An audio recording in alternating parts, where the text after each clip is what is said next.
Hey folks, I'm Adam Anderson, and we are going to be talking about security awareness today. So, when I say security, people typically get nervous, they get frightened, and they get terrified. And hey, that's appropriate. I know it can be scary stuff, but it's nothing compared to a cross country road trip with kids. So it was the 80s. My dad decided for some reason we needed to go across the country. So this was before cell phones and the internet. He had to call ahead. Basically, we were on a really tight schedule. And the number one threat to his schedule was unplanned bathroom breaks. So what did he do? He mitigated that risk by teaching my brother and I a new skill set. The skill set was how to urinate into a Pepsi can. Right? So by day 3, we had mastered our craft.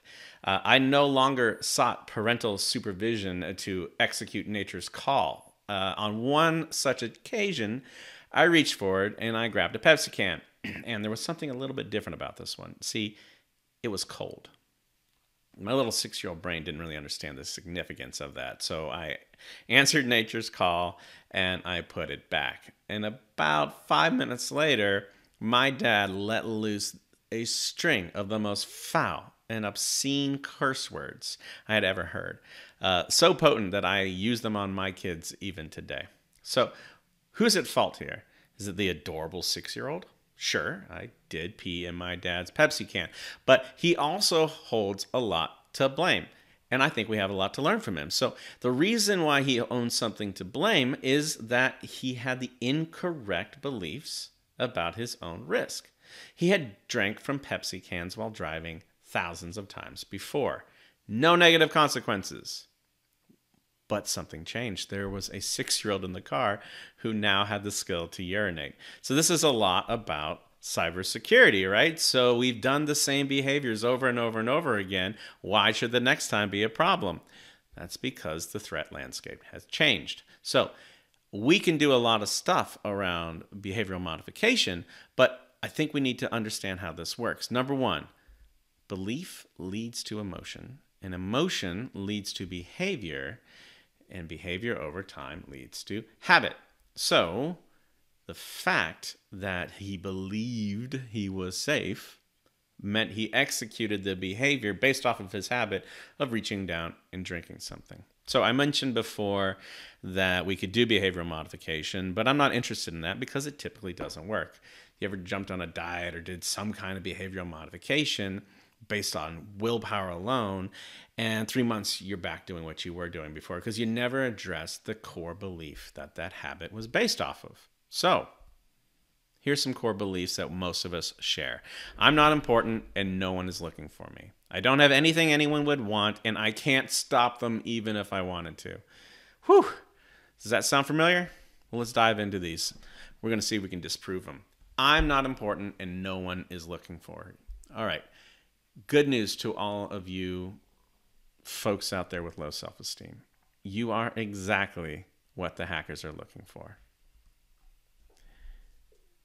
So let's share some facts.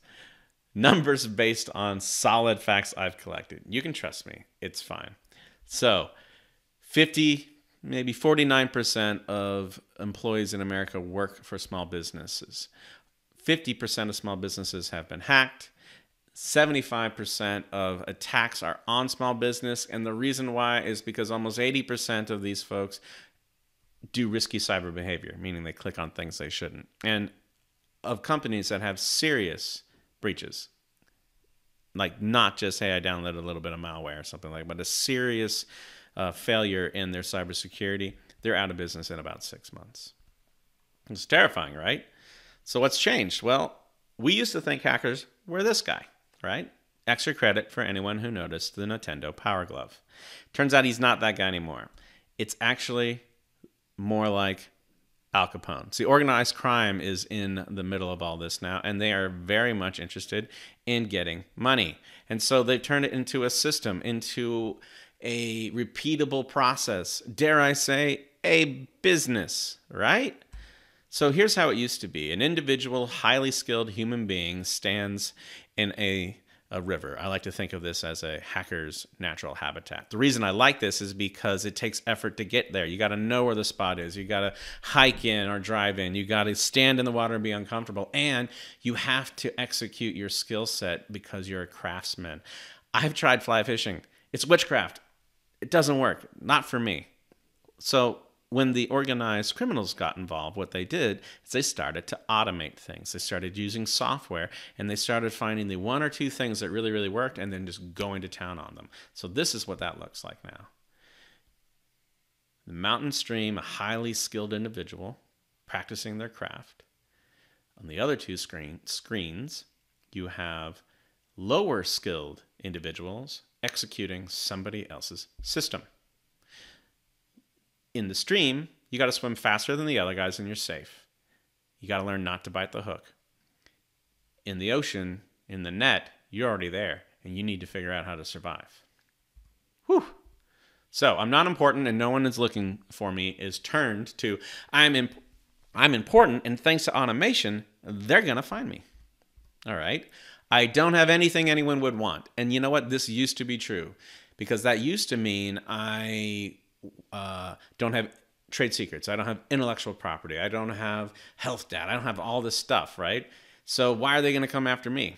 Well, here's the reason. You have money. And they're after money. This is a buddy of mine, Tom, and he owns a manufacturing plant up in Ohio.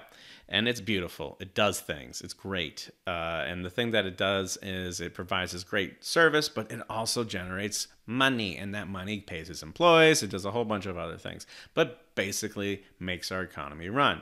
And since he has that money, that means he's a target. So one of his employees clicked on something they shouldn't have. They downloaded some malware. That malware found its way to his controller, and that controller got hit with ransomware. So the controller that controls the line got locked down, and he was down for 3 days while trying to restore from backup. And during the middle of that, he was getting demanded by the hackers, hey, pay us in Bitcoin, pay us in Bitcoin. Well, at this point, he had no idea what a Bitcoin was. So that was the first thing he had to do, is answer that question. The second thing he had to do was decide if he's going to pay or not. The answer is always no. You pay, now you are actually on a list. Don't do that. Never pay. So I don't have anything anyone would want. It gets turned to, I got money, and the bad guys will disrupt my life until I get it. Here's the last one. I can't even stop them, even if I wanted to. Well, I'm going to pause for a minute because so far this talk has been really crappy, right? You were already in a bad place. You already had negative thoughts about cybersecurity, and all I've done is made it worse. Well, I feel like we've been spending quality time together and we've gotten close. And I want to let you know I'm not going to leave you there, all right? So we've bumped into viruses and infection before, and a lot of people died. Doctors stuck their hands in people. People got infection. They died. What did they do? It's so complicated. They wash with soap and water. They practice good medical hygiene. Well, ladies and gentlemen, it is just that simple. You're going to practice good cyber hygiene.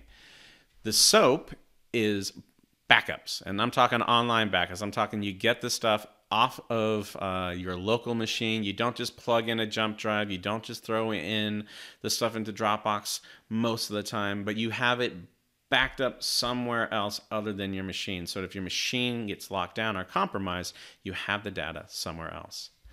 Second, your water, that's your cybersecurity insurance policy. If something goes sideways, a group of human beings will come in and they will help get your machines back online. They will cover the damages. They'll have a lawyer and a PR person to help you handle customers and vendors. And at the end of the day, if you have these two things, you can recover. It might be expensive and it might take time, but you can at least do it. But let's say you kind of don't even want to get sick. Well, what can we do? Well, let's continue this cyber hygiene thing where you can put on gloves and then you do not touch the germs. And by putting on gloves, what I'm saying is you move as much as you possibly can to online applications. When the stuff's on your machine locally, it's at risk because if you do something that you shouldn't do, boom, it's there. They've got it, right?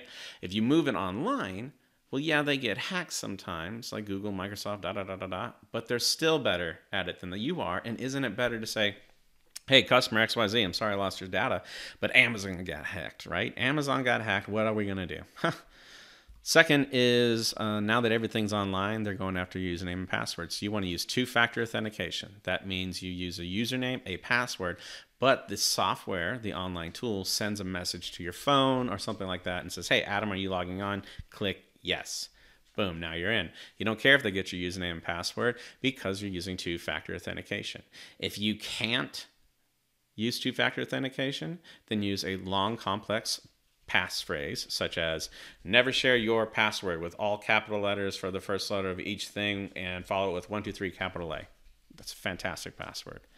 The second thing you can do is consider the stuff that's left behind. You couldn't move everything to the cloud. You couldn't move all the stuff there, and we call those legacy applications. So you need to do two things here. You got to patch your machine because 99% of the attacks coming your way are old. And if you patch your machines, you're protected from 99% of the automated attacks. The second thing you need to do is never connect to an unsecure Wi-Fi connection without having a VPN. That's a virtual private network, right? You want to be able to make sure that the data going across the wire is safe. And here's the last thing. Don't log in as administrator, right? She's a really competent person. She's fantastic. She's a doctor. She should be trusted. But the problem is sometimes people make mistakes. And if you have all the rights to install all of the software on your computer that you want, then if you accidentally click on something in an email that you shouldn't, and you download that virus, you putting yourself at risk. So what you do is you do not log on as administrator. You log on as a user. You create a new account for yourself with less rights. So all that's great, but what else do doctors do? They received training. And doesn't that look riveting? Check out that lady in the front. She looks so engaged, right?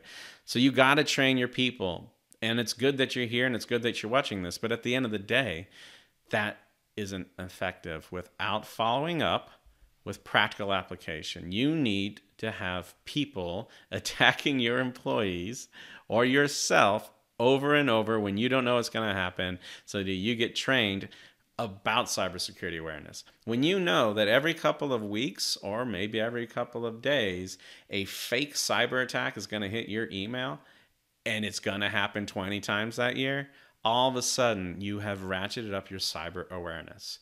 So make sure that you have a product or service that is actively training your employees over time. So where are we? We've learned that I'm important, and thanks to automation, they will find me.